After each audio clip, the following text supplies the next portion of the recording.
Desde 1976 se celebra en la ciudad de Toronto el que es sin duda el festival internacional de cine más importante del continente americano. Tanto así que el crítico Roger Ebert alguna vez declaró: aunque Cannes siga siendo el mayor festival, Toronto es el más útil y el más activo. En esta emisión, Leonardo García Axao y yo revisaremos el paso del cine iberoamericano por el Festival de Cine de Toronto. Repasaremos también la trayectoria de la directora México-salvadoreña Tatiana Hueso, presentaremos una cápsula sobre el pasado Festival de Cine de San Sebastián y, como siempre, les daremos nuestras recomendaciones de estrenos en sala y en línea. Acompáñenos.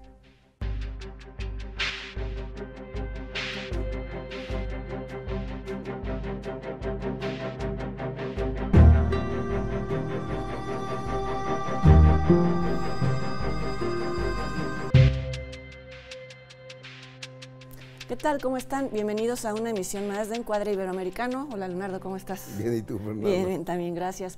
Pues como ya les anticipamos, vamos a dedicar este programa a hablar del Festival de Toronto por dos razones. Una, porque acaba de celebrarse, y otra, porque es un festival que disfrutamos mucho. Y que tiene una amplia programación iberoamericana desde sus orígenes.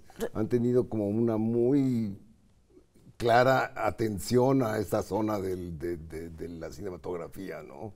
Sí, no todos los festivales, muchos han sido hasta en años recientes que han incorporado en su programación cine iberoamericano, latinoamericano, pero Toronto lo ha hecho desde el principio. Sí. Y tiene la ventaja que al no ser competitivo, o sea, al no ser un festival que otorga premios, pues tiene mucha más libertad para programar todo tipo de cine, no quedan fuera películas, que es lo que a veces les ponen dificultades al cine latinoamericano para entrar a otros festivales, claro. ¿no? Ahora, sus orígenes se remontan a 1976, cuando originalmente se llamaba el Festival de Festivales de Toronto, porque ya se está planteado que era una especie de resumen de lo mejor de los diversos festivales de Cannes, de Berlín, de tal. Pero después dijeron, no, vamos a quitarnos esa porque se volvió una plataforma muy buena para los estrenos de otoño, que son las que después generalmente coinciden con las que se candidatean para el Oscar. Y también es la vía de entrada de muchas películas a Norteamérica. Exacto, y que por lo el tanto punto de entrada. Bajan después a Centroamérica Sí. y Sudamérica. Entonces, bueno, es una ventana de exhibición importantísima para los directores. Es el festival de Norteamérica más importante. Y esto de que sea el festival de festivales, pues es la razón por la que nosotros, bueno, por lo menos tú y yo lo aprovechamos bien, ¿no? Sí, porque, claro. bueno, quienes no podemos ir a lo largo del año a todos los festivales porque sería incosteable y sería muy complicado, pues sabemos que finalmente la mayoría de las películas se van a exhibir en Toronto. En Toronto, sí. Y no va a haber problema de que si no la vas a poder ver porque tu acreditación no te lo permite. Realmente es un festival muy bien organizado, muy amigable, como se dice en inglés. Es un pueblo muy amable para... Es un lugar común decir que los canadienses son amables, pero sí es cierto. Es uno de los lugares comunes más ciertos.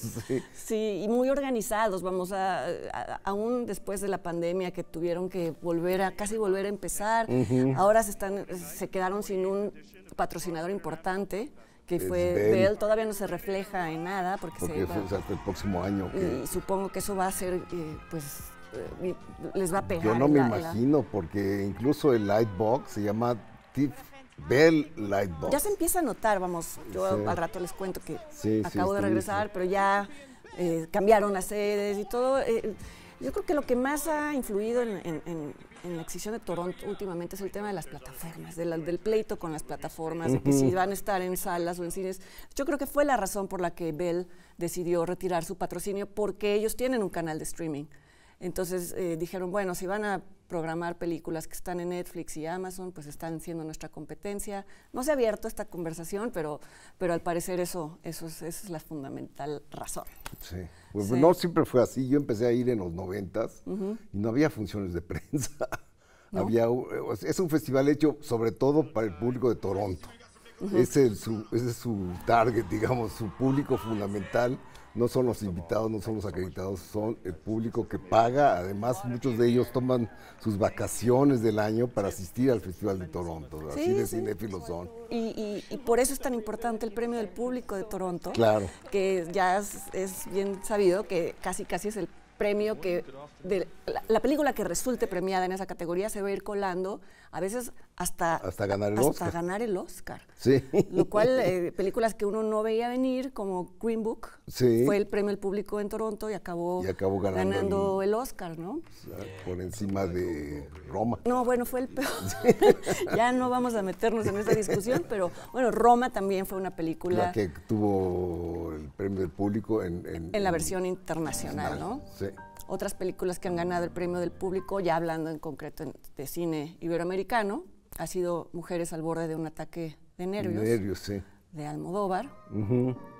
Y Sí, pero es curioso porque la audiencia es muy extraña. Yo he visto películas latinoamericanas, digo, casi todas las funciones están llenas, no hay función que no tenga público. no hay función que no tenga público. No, Sí, uno puede ser comete- la película más oscura latinoamericana. Yo me acuerdo, yo fui con una película, Intimidad, que yo había escrito el guión y tal. Y el día que la exhibieron fue a las 12 del día, empezó una huelga de transporte público ese mismo día, Todo una en contra. Todo en contra. Le dije a la directora entonces, esposa, Ana Rothberg, le dije, no va a haber nadie. Yo dije, ¿quién va a ver una película mexicana a las 12 del día con huelga y tal?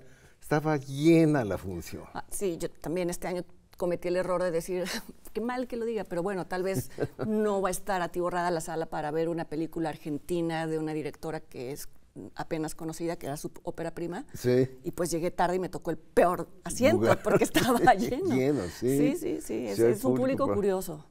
Sí, por pero lo te menos, digo, ¿no? Por decirlo empezaron menos. a hacer las funciones de prensa a partir de la necesidad, porque los que íbamos teníamos que pelearnos con el público para hacer las largas colas, entonces acabas viendo muy poco, porque el tiempo que inviertes en la cola es mucho. Es mucho, sí. Sí. Entre los premios del público hay que destacar una que no se lo merecía, ¿no?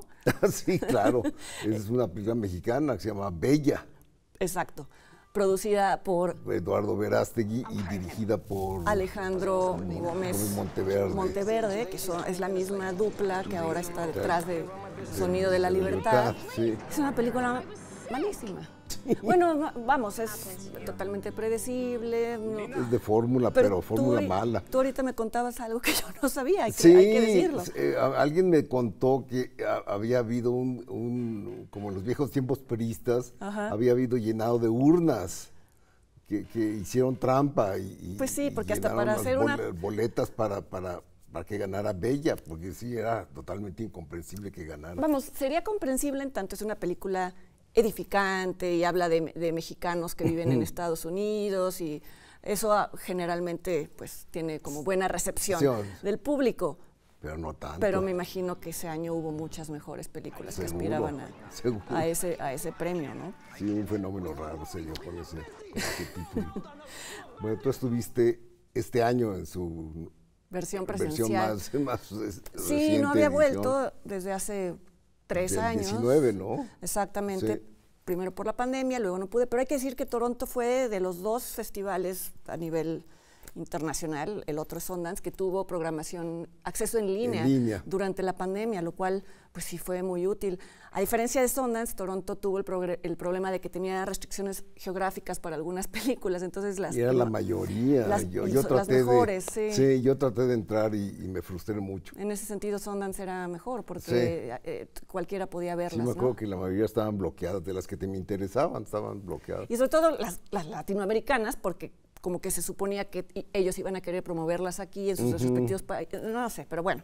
Total, que este año ya solo fue presencial, Sundance me parece que va a seguir conservando las dos versiones y tuvo muy buena programación, digo, más allá de... Sí. Hubo algunas ausencias, vamos, todos teníamos curiosidad de ver la película de Yorgos Lanthimos, la que ganó en Venecia, no llegó, Poor Things, sí. no llegaron algunas que fueron producidas como por plataformas, Sí. como El Conde de Pablo Larraín, Pero ese ya estaba a punto de estrenarse. Estaba a punto de estrenarse, pero otras que ganaron en Venecia sí estuvieron ahí, y estuvieron. una gran mayoría, las que ganaron en Cannes, Claro.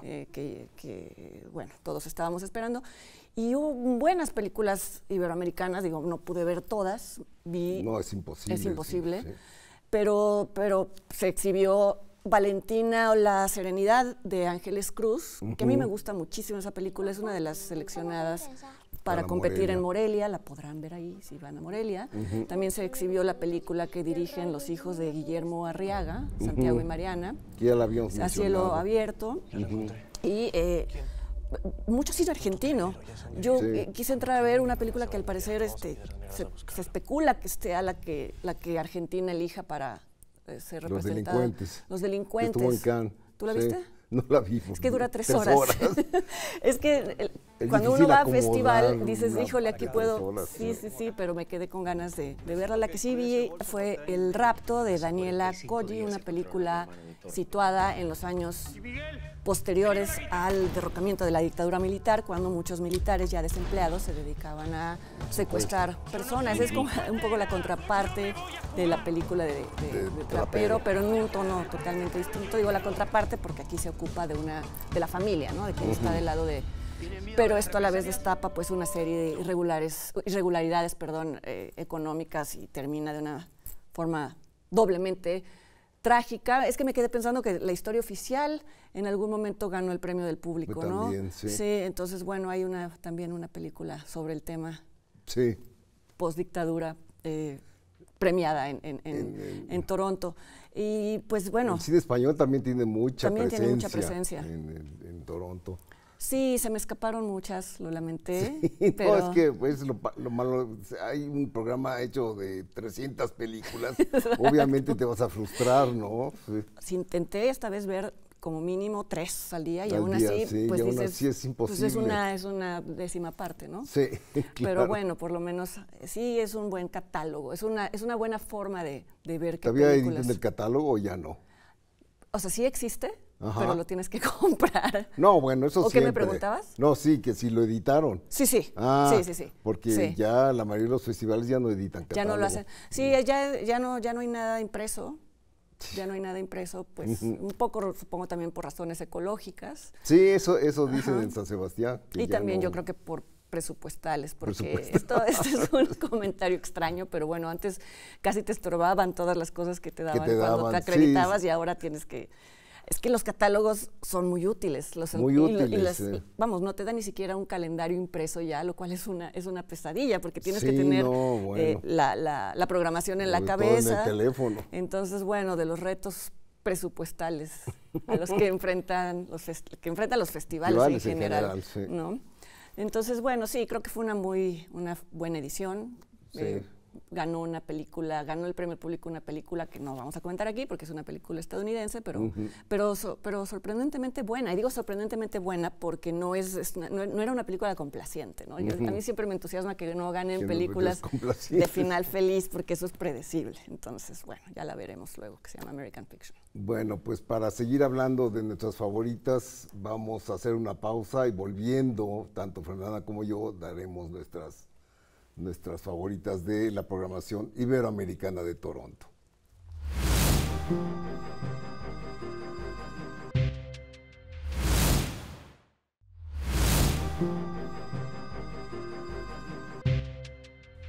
Ya estamos de regreso y listos para dar nuestras favoritas, que en este caso solo coincidimos en un título. Pero era esperable, porque la cantidad de películas de las que había que escoger era inmensa, sí. Y además, en este caso yo quise hacer una lista donde la experiencia de verla en Toronto fue muy particular. O sea, todas menos la número 1, las vi en Toronto y la experiencia fue muy especial. Ok. ¿No? Así, mi número 5 es El secreto de sus ojos de Juan José Campanella, que la función fue apoteósica, no sabes. Yo llegué diciendo una película argentina, dije, bueno, va a tener público, pues siempre ¿no? tenemos ese prejuicio. Sí, va a tener público. Ajá. Entré y era una de las salas grandes, y no había lugar sino hasta arriba. Por suerte me encontré unos amigos que tenían un lugar vacío y me senté ahí, pero veía yo la pantalla chiquitita. Y la función fue así de... Y yo dije, bueno, la película es buena, es de lo mejor de Campanella. Claro, sí, sí, sí. Pero nunca supuso que despertara tanto entusiasmo. Yo recuerdo que incluso el famoso plano secuencia que ocurre en un estadio de fútbol, que es una toma como de 5 minutos de plano secuencia, muy, muy virtuoso. Hasta hubo gente que aplaudió, cosa que es raro, ¿no? Entonces sí es... Qué bonito, ¿no? Sí, Como sí, aplaudir algo técnicamente Exacto. bien hecho. Y luego me encontré a Campanella saliendo, lo felicité y no se acordaba de mí, a pesar de que estuve en una comida con él en Valladolid. Bueno, estaba emocionado. Estaba emocionado, ¿no? pero bueno, lo felicité y después ganaría el Oscar. Después ganaría el Oscar. El segundo Oscar que se llevaba el cine argentino, sí. Ah, pues qué buena experiencia. Sí. Pues mi número 5 no la vi en Toronto, la vi en San Sebastián, porque fue el último año que fui a San Sebastián para después mejor ir a Toronto porque era más práctico. Pero es una película que le tengo como cariño por alguna razón y que además es de un autor, de Manuel Martín Cuenca, la película es Caníbal, que también ha tenido una presencia constante en Toronto, en San Sebastián, por supuesto, y en nuestras conversaciones, ¿no? Sí. Y bueno, y Caníbal, digo, me pareció raro que pasara a Toronto porque no ganó nada en San Sebastián. En San Sebastián, y después sí fue muy nominada en los Goya, recuerdo que entonces sí, era la historia de un sastre de pueblo, interpretado por Antonio de la Torre, que pues tenía el gustito por comer. Por la carne humana. Pero bueno, se mezclaba todo esto con el imaginario católico de un pueblito en Sevilla, entonces pues era muy interesante. Pues es un autor que nos gusta mucho como cuenta historias de personas retraídas, que no necesariamente destacan ante los demás, pero siempre tienen algún secreto oscuro. Así es. Bueno, mi número 4 es una mexicana, Las Niñas Bien, de Alejandra Márquez Abella, que me parece una película estupenda, una estupenda adaptación de un libro de Guadalupe Loaesa, que daría a pensar una visión burlona y no lo es. Eso ya la hemos comentado muchas veces en el programa. Y es una película cuya calidad me hizo que me decepcionara la siguiente película de Alejandra. No me satisfizo tanto como Las Niñas Bien, que me parece una película ejemplarmente bien hecha y bien justa en su retrato de esta clase social, ¿no? Sí, coincido contigo. La iba a meter en mi lista, pero bueno, mejor así hablamos de más películas. De más películas. Sí, yo también coincido contigo. Creo que es la mejor película hasta la fecha de Alejandra Márquez, porque le da una vuelta muy interesante, un material que podría haberse prestado para muchos lugares comunes. La caricatura. Ilse Salas es estupenda en el papel de la protagonista, y pues sí. Yo recuerdo además que viéndola en Toronto decía así, que viendo una película mexicana tan buena que nos represente. Sí, así es. Yo la vi en otro lugar, pero recuerdo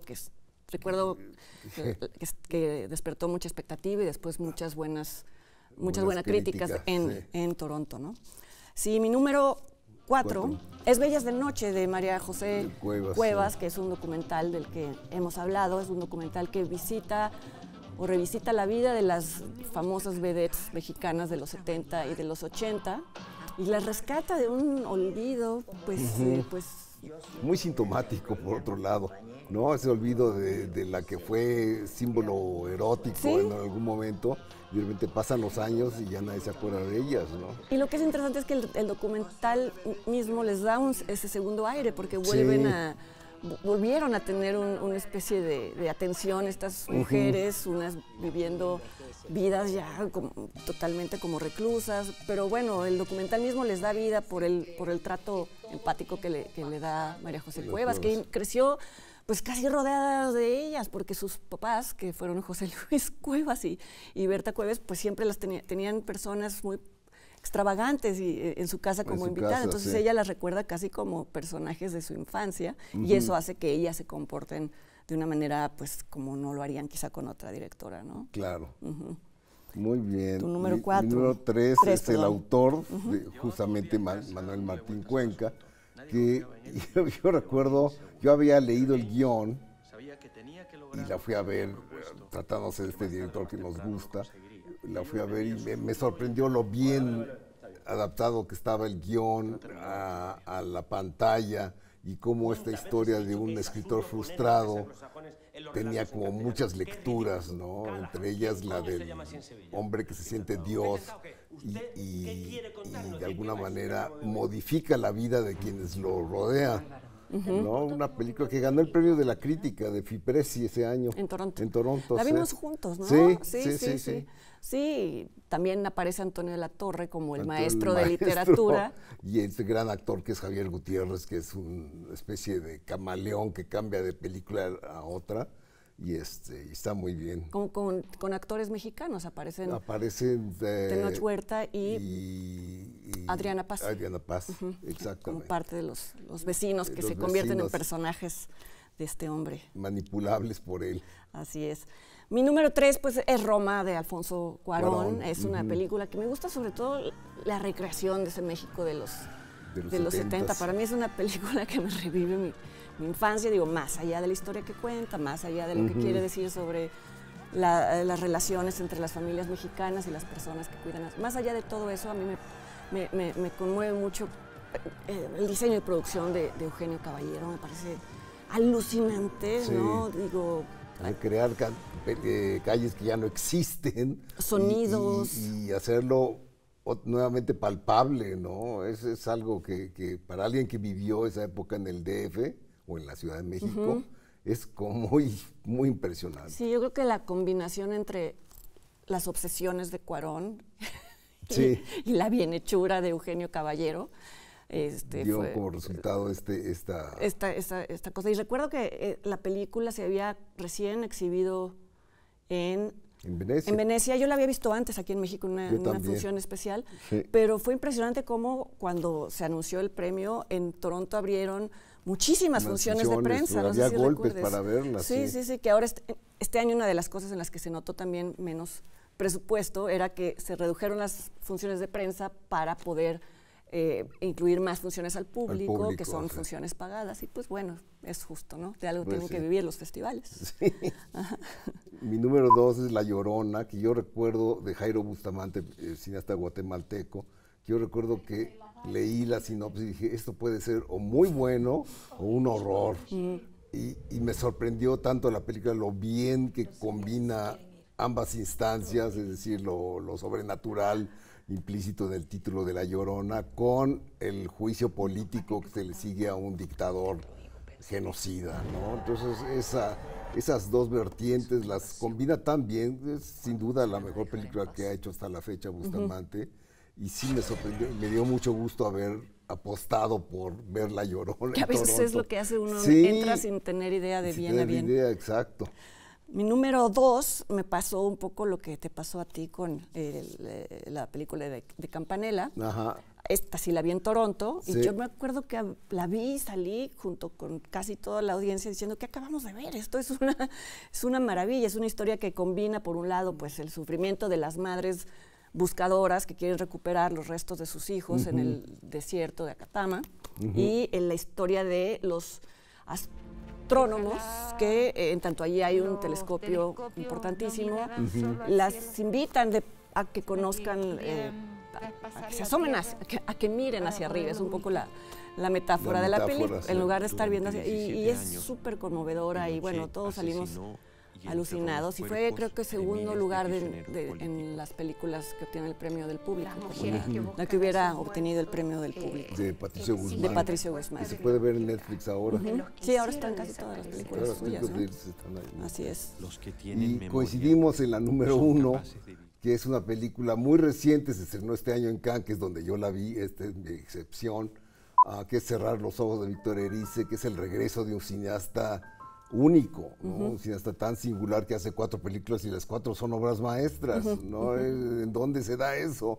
Después de 30 años de no filmar. De no filmar, ¿no? Bueno, soy los cortitos, ¿no? Pero esta es una película tan emotiva y tan sabia sobre los efectos del cine y la memoria, que realmente es una película Yo confieso, tú me la habías recomendado mucho porque la habías visto en Cannes, y que estaba en tu lista, en Toronto, y dije, la voy a ver, la pensaba ver, pero se me empalmaba con 20, quizá hubiera escogido otra y dije, a ver, y también quedé deslumbrada, tantas capas que tiene, y empieza y dices, ¿qué cosa estoy viendo? Y luego te das cuenta de que es, o sea, un director con una lucidez que ya la quisieran muchos directores jóvenes, sí.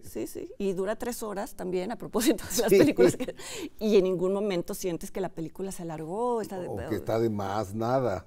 No, es una película que en San Sebastián también fue un suceso, porque se le dio el premio Donostia a Víctor Erice, y fue como, aunque ya se estrenaba al día siguiente en todas las salas de España, de todos modos fue un suceso, y su conferencia de prensa fue así como multitudinaria, sí, porque es un personaje ya mítico, Erice, ¿no? Sí, que luego no son buenos esos regresos, porque claro, no necesariamente, pero en este caso qué buena experiencia. Sí lo amerita. Entonces, bueno, coincidimos. Coincidimos. Estamos todavía muy impactados por la película. Por esa película, que esperemos se vea pronto en México. Así es. Pues estas fueron nuestras favoritas del Festival de Toronto, las iberoamericanas favoritas del Festival de Toronto, pero no se vayan, porque después de la pausa haremos un recorrido por la filmografía de la directora México-salvadoreña Tatiana Hueso. También haremos el acostumbrado In Memoriam, en donde recordamos a las personas fallecidas en el último mes, y les vamos a presentar una cápsula realizada por el canal 22, una entrevista con la productora y el director de la película Lumbre en Sueño.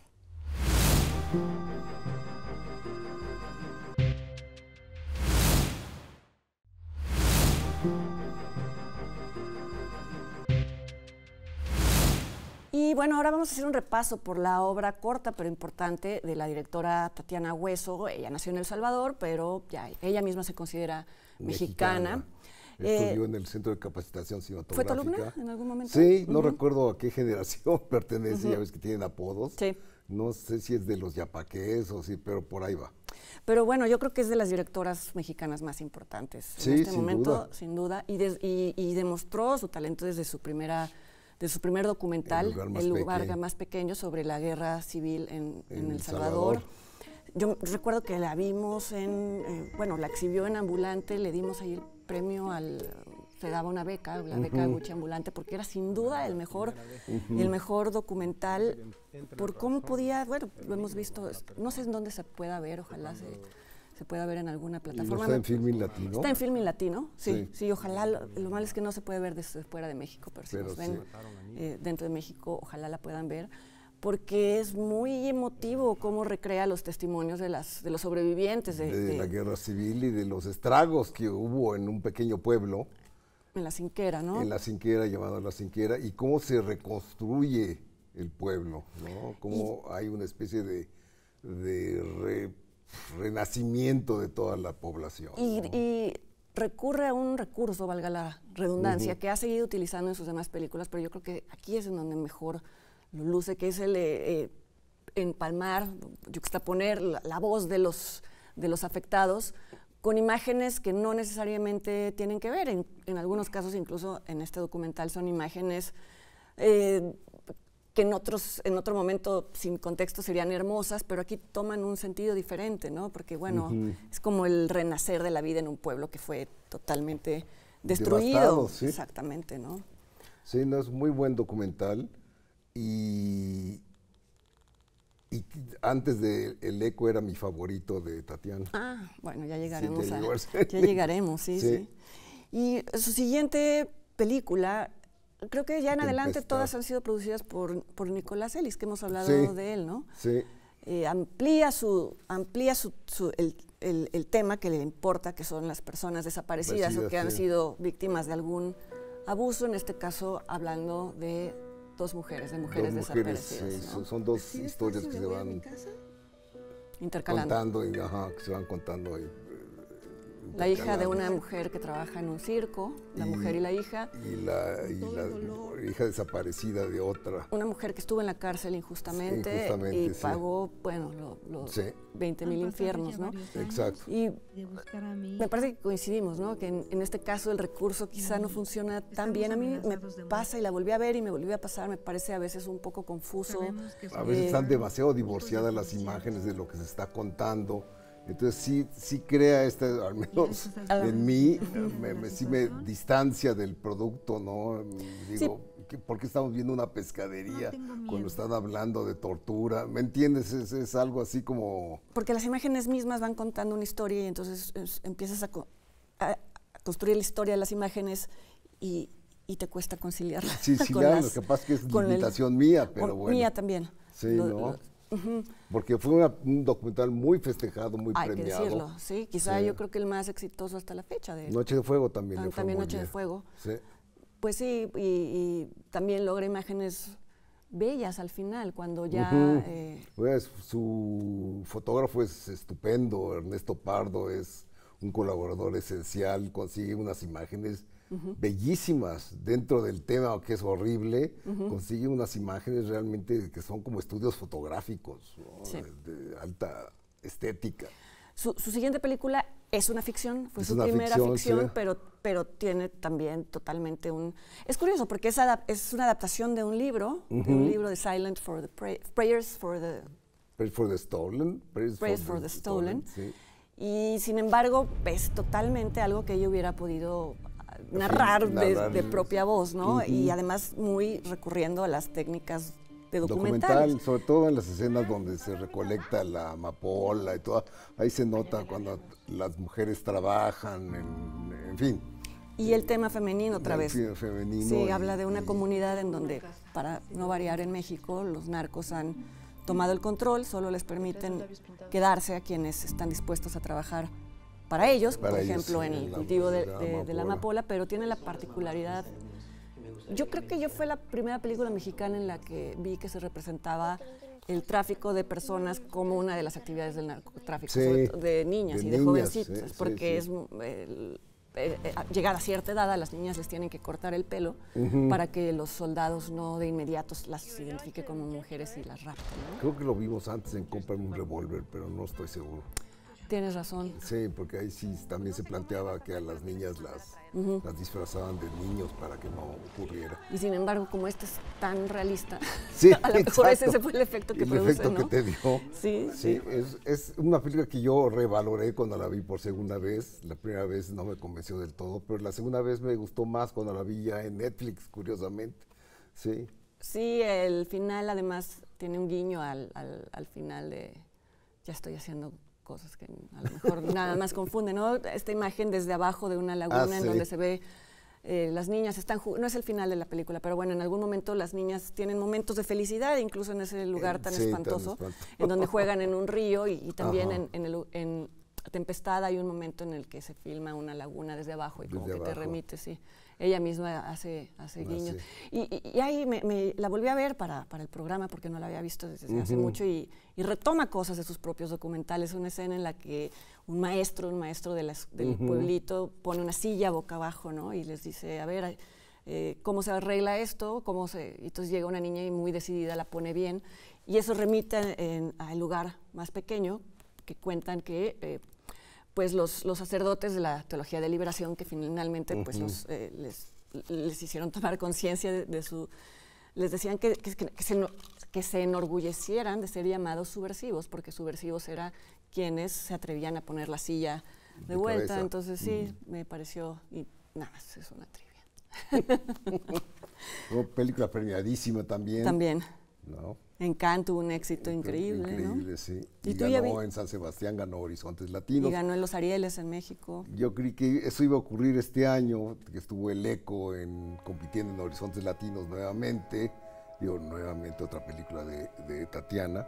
Y es una película increíblemente diferente a los anteriores trabajos, porque trata sobre los niños de una comunidad rural llamada El Eco en Puebla, y en tanto se enfoca a los niños, deja ver un lado tierno y esperanzador, ¿no?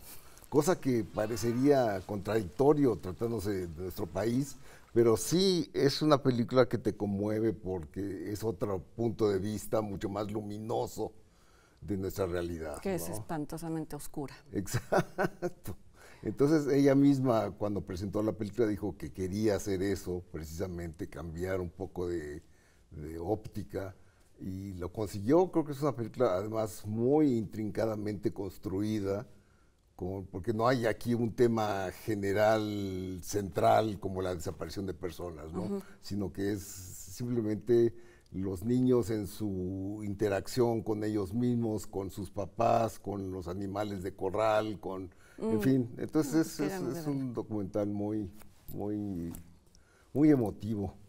Va a competir en Morelia, Sí. seguramente va a tener distribución. Sí, Entonces eso sí. estaremos esperando para Esperando ver esta nueva película de Tatiana Hueso.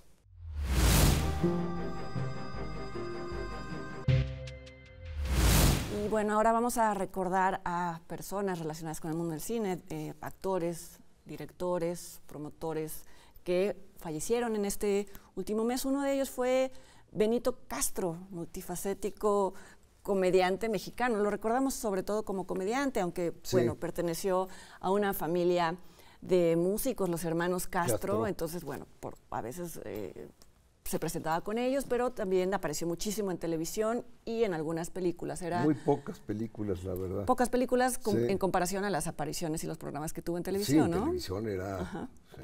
En La Carabina de Ambrosio, que es Exacto. es un programa que creo que se ve fuera de México o se ha visto, ¿no? Sí. Y bueno, murió también el actor argentino ya nonagenario, Pepe Soriano, que era una presencia tanto en el cine argentino como en el cine español, muy emblemática. Digo, salió en La Patagonia Rebelde de Héctor Olivera. Es una presencia que se ha visto, que muchos posiblemente ni sepan que es Pepe Soriano, pero ahí está. Los llamados actores de cuadro. De cuadro. Sí. Yo, en mi papel de jurado de un festival en Valladolid, se exhibió una película que se llama El Último Tren, donde salían Héctor Alterio, Federico Lupi y Pepe Soriano. Entonces decidimos en el jurado darles un premio a los tres. Entonces, Qué bien, claro. Eso fue nuestro homenaje a los tres, que son importantísimos actores argentinos, incluyendo a Pepe Soriano, que falleció. Y Román Chalbaud es, yo creo que el más importante director venezolano de los años 70, 80. Hizo películas, la mayoría no se vieron en México. Creo que solo se vio El pez que fuma, que es su película más conocida.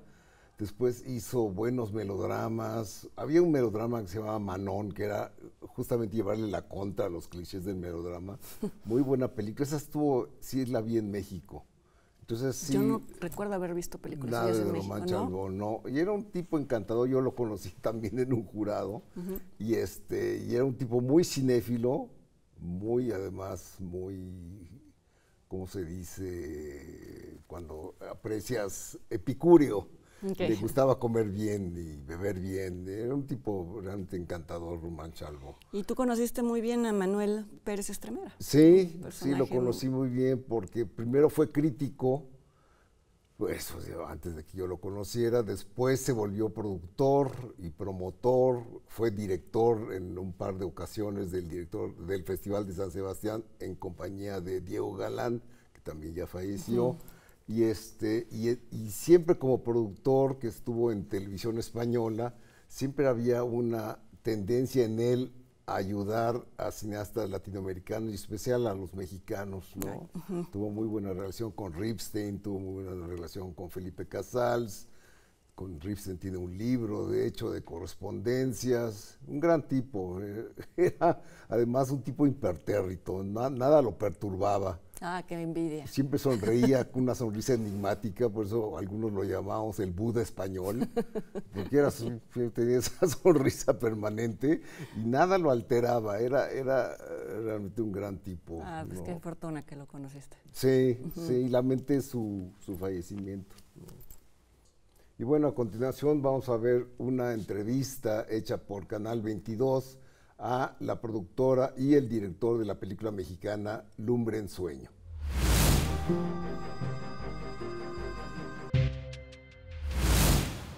Yo me llamo José Pablo Escamilla, soy el director de Lumbre en Sueño, que es la historia de un par de chicos que trabajan en una hamburguesería en el Estado de México, en Toluca. Y uno de ellos se va en un viaje, le deja como una caja con sus pertenencias al otro y empieza como un diálogo con el vacío que deja este amigo. pues un poco de eso se trata. ¿Vas a volver o...? Yo espero que no. Este proyecto fue uno de los 3 trabajos ganadores del programa Biennale École Cinema y es la primera vez que una producción mexicana es seleccionada. Ya habían hecho un par de veces intentos previos de estar en el Biennale College, o habíamos intentado como acercarnos al programa, pero creo que nunca habíamos encontrado como el proyecto indicado. Entonces, como que la verdad es que todo se acomodó. Como que dijimos, ¿qué onda? Metamos, aplicamos, y fue como un proceso muy natural, pero igual nos agarró con sorpresa, con mucha felicidad. Pues estrenar en Venecia está increíble. Yo sé que todo ha cambiado y desde que te fuiste y no tengo a mi lado, mi mano derecha no la había fallado. Espero que puedas pensar mejor tu futuro. Si pudiera volver el tiempo, date.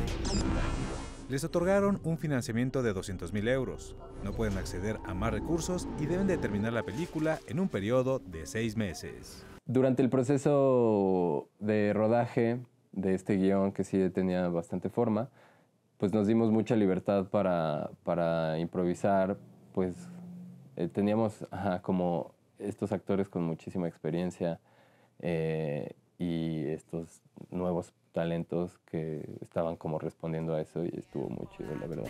Este es el segundo proyecto del colectivo Colmena. Antes filmaron Monstruo, que tuvo su estreno en el Festival de Locarno. Ahora, Lumbre en Sueño se presentó fuera de competencia. ¿Qué haces ahí? Y aquí no se pueden tomar fotografías. Y esta fue mucho más grande que la primera que hicimos, tanto en presupuesto como en crew. Y pues en La Colmena hacemos cine colectivo, entonces lo que más buscamos es que pudiéramos cubrir las necesidades de cada departamento y un poco como pensarlo al revés, que si hay algo que está en el guión que nos mete en un problema o de presupuesto o de logística o de lo que sea, en algún problema, pues hay manera como de hablarlo en colectivo y tomar una decisión que cubra las necesidades creativas, pero que también entre en presupuesto. Lumbre en Sueño tendrá su estreno en México en el marco del Festival Internacional de Cine de Morelia.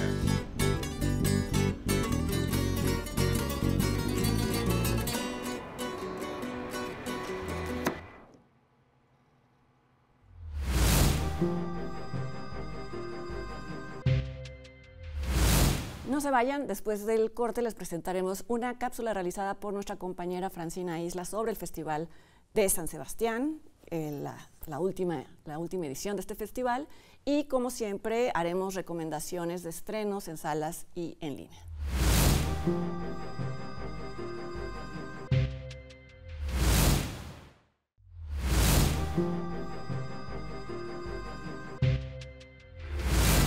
Por cuarto año consecutivo, una mujer gana la Concha de Oro del Festival Internacional de Cine de San Sebastián. En esta ocasión ha sido para Ocorno, de la española Jaioni Camborda, con una coproducción entre España, Portugal y Bélgica. Ya té un home y la policía está de camino de ella. Me gustaría compartir este premio con todas esas cineastas que están por venir y que serán referentes para las siguientes. La Concha de Plata a la mejor interpretación protagonista, así como el premio del jurado al mejor guión, han sido para Puan, de los argentinos María H. y Benjamín Neistat, una coproducción entre Argentina, Italia, Alemania, Francia y Brasil. ¿Qué cara dura este tipo? ¿Ella se quiere quedar con la cátedra? Es para mí, en lo personal, el único espacio importante a nivel global de cine donde se le da un respeto genuino al cine latinoamericano, donde no se lo trata de World Cinema, y nos encanta venir a mostrar películas acá, nos encanta las reacciones del público, la fraternidad que hay entre colegas, y esperamos volver muchas veces más. La Concha de Plata para mejor interpretación de reparto fue para el libanés Jovic Keuchkerian, del filme Un amor, de la catalana Isabel Coixet. Yo puedo arreglarte el tejado a cambio de que me dejes entrar en ti un rato. El premio Horizontes, que destaca el cine iberoamericano, reconoció la coproducción de Argentina, Francia y España, El Castillo, dirigida por Martín Benchimol. ¿Cómo compraste esto? No compré, la heredé. Quiero, celebrar que esta presencia del cine argentino es tan diversa, tan maravillosa, tan pujante, y quizás es difícil como foto del cine argentino ver esta presencia en el contexto que tenemos, que es una amenaza del neofascismo. Sí, gente cree que todo puede ser un negocio, incluso la venta de órganos, incluso se puede vender la cultura, la salud, la educación. Estamos a tiempo de revertirlo, así que vamos a darlo todo para que eso no suceda. Así que aguante Argentina. Argentina también acaparó los premios Sabaltegui, con sus películas El auge del humano 3 de Eduardo Williams y El juicio de Ulises de la Orden. Soy un militar. Me determinaban un blanco y yo accionaba las armas. El premio del público de la ciudad de Donostia fue para la producción española La Sociedad de la Nieve, de Juan Antonio Bayona. Volveremos a vivir en su imaginación.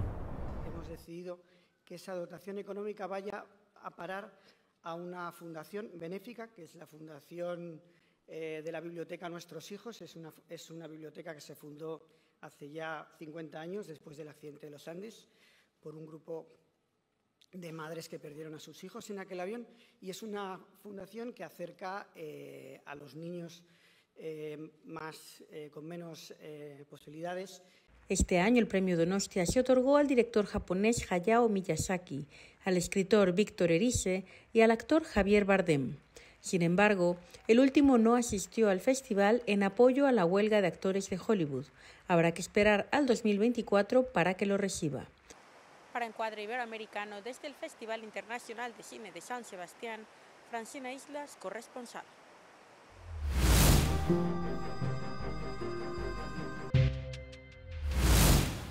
Y bueno, llegamos a la parte final del programa en donde les recomendamos algunas cosas que ver. Esta vez están todas en línea, así que no habrá restricción geográfica para quien esté fuera de México. Pues comenzamos con El Conde de Pablo Larraín, que ya llegó a la plataforma Netflix. Sí, después de su paso por Venecia. Sí, donde obtuvo el premio al mejor guión, extrañamente, porque creo que es lo más flojo de la película. ¿No te gustó? No. A mí me gustó muchísimo. Bueno, bueno, creo que visualmente... Visualmente creo que es la película más lograda de Larraín, pero creo que se agota en un momento dado. El chiste de... Bueno, no es un chiste, sí, porque... No, dice, bueno, no es chiste, el detalle de plantear a Pinochet como un vampiro, que es muy buena idea, pero creo que se estanca en un momento dado la película y se queda más en la cosa visual, que es muy, muy bella, muy hermosa. Una fotografía de Edward Lachman, sí, un gran fotógrafo. Un gran fotógrafo norteamericano, pero sí me quedó a deber la película. A mí me gustó que haya vuelto a los temas chilenos. Yo sé que es muy controvertido, porque hay quien dice que en tanto su familia, su padre pertenece al partido de derecha, en el que perteneció Pinochet mismo. Muchos le dicen que no debe de estar haciendo estas películas y demás, estas discusiones que... Sí. Pero a mí me gusta más que sus películas hollywoodenses. ¿Ah, sí? Sí, me entré más. En su... Sí, se nota una mala leche especial. Sí. Pero bueno, ahí está, para quienes... Ahí está, digo, es una lástima que se vea en televisión, porque me imagino que en cine ha de ser realmente espectacular. Sí. No creo que ya se pueda ver en salas, porque Netflix es muy celoso, ¿no? Es muy celoso, sí. Así es. Sí. Y también en plataformas, pero en Amazon, puede verse la última película de Alejandra Márquez Abella, que se llama A millones de kilómetros, que es sobre un astronauta, el primer astronauta de origen mexicano, llamado José Hernández, que es una película de fórmula, pero muy bien llevada. Es una película del que quiere, lo logra. Sí, porque no es nada más mexicano, sino un agricultor, bueno, de familia de agricultores, su familia se muda a Estados Unidos cuando es muy pequeño, vamos, todo en su contra, ¿no? Todo en su contra, los compañeros de escuela se burlan de él, en algunos casos ya más grande lo confunden con personas del servicio, todos los prejuicios que puede haber en contra de los mexicanos y de los latinos en Estados Unidos, pues superados por este hombre. A mí me pareció raro ver a Michael Peña siempre como Michael Peña sin envejecer, en tanto él mismo tiene 20 años y ya después tiene... Después tiene la misma edad, sí. Que tal vez es una tontería fijarse en esas cosas, pero bueno, sí es una película que es inspiracional. Inspiracional, edificante, pero bien hecha. O sea, uno la ve con mucha atención y se da cuenta que sí, en efecto, el que quiere puede, que es el mensaje y Alejandra, de la película. Pues algo en lo que coincidimos, aunque no nos gusten lo mismo todas sus películas, que filma bien, también ¿no? Bien hechas, sí. Entonces, bueno, ahí está esta película en Amazon Prime. Y por último, acaba de estrenarse en la plataforma Movie un corto que ya se estrenó en festivales y también en salas. Yo la vi en Cannes, que es Una extraña forma de vida, Western Gay, de Pedro Almodóvar, que supone una especie de continuación a la película Secreto en la Montaña, o Brokeback Mountain, de Ang Lee. Ajá. Pero yo, bueno, esta es una anécdota, me llamó la atención que vi una larga entrevista con Almodóvar, en donde habla de sus influencias y en ningún momento menciona esa película. ¿Te pasó? ¿Has leído? Sí. ¿Por qué será? En Cannes sí lo dijo. ¿Sí lo dijo? Sí. Ah, bueno. Sí, aquí casi como si se evitara el tema, como si no hubiera ningún antecedente de romance entre vaqueros. Bueno, pero es lo de menos, porque el corto es estupendo, ¿no? Es muy conmovedor, es duro. Y además es curioso que dura 20 minutos y lo logra decir todo lo que quiere decir y expresar en el romance entre estos dos. Que dice que ahora va a hacer ese tipo de cine. Cuando le preguntan con qué va a experimentar ahora, dice que con el corto, ¿no? Que mucha gente se ría cuando le decía eso, pero dice, pues es que tiene sus reglas que me gustan. Y además están muy bien los dos actores que son Pedro Pascal y Ethan Hawke. Cada uno en su forma de actuación, uno parco, ¿no? Vamos, uno es el duro y el otro es el más... Uno es el que reprime sus sentimientos y Pedro Pascal el que lo invita a ir más allá, pero bueno, al final es muy duro lo que sucede. En esta entrevista que digo que vi, él ya cuenta lo que hubiera sido, le preguntan quien le entrevista si estos dos hombres tienen un futuro juntos, dice que no. Y entonces ya contó cómo sería una segunda parte, en donde, bueno, es otra historia de acción muy imbricada, muy almodovariana, pero bueno, este cuento es redondo y se cuenta muy bien, es muy disfrutable. Y algo que dijo en Cannes, dijo, eso sí, estoy seguro que es la primera vez que en el cine dos hombres hacen una cama. Lo cual es cierto.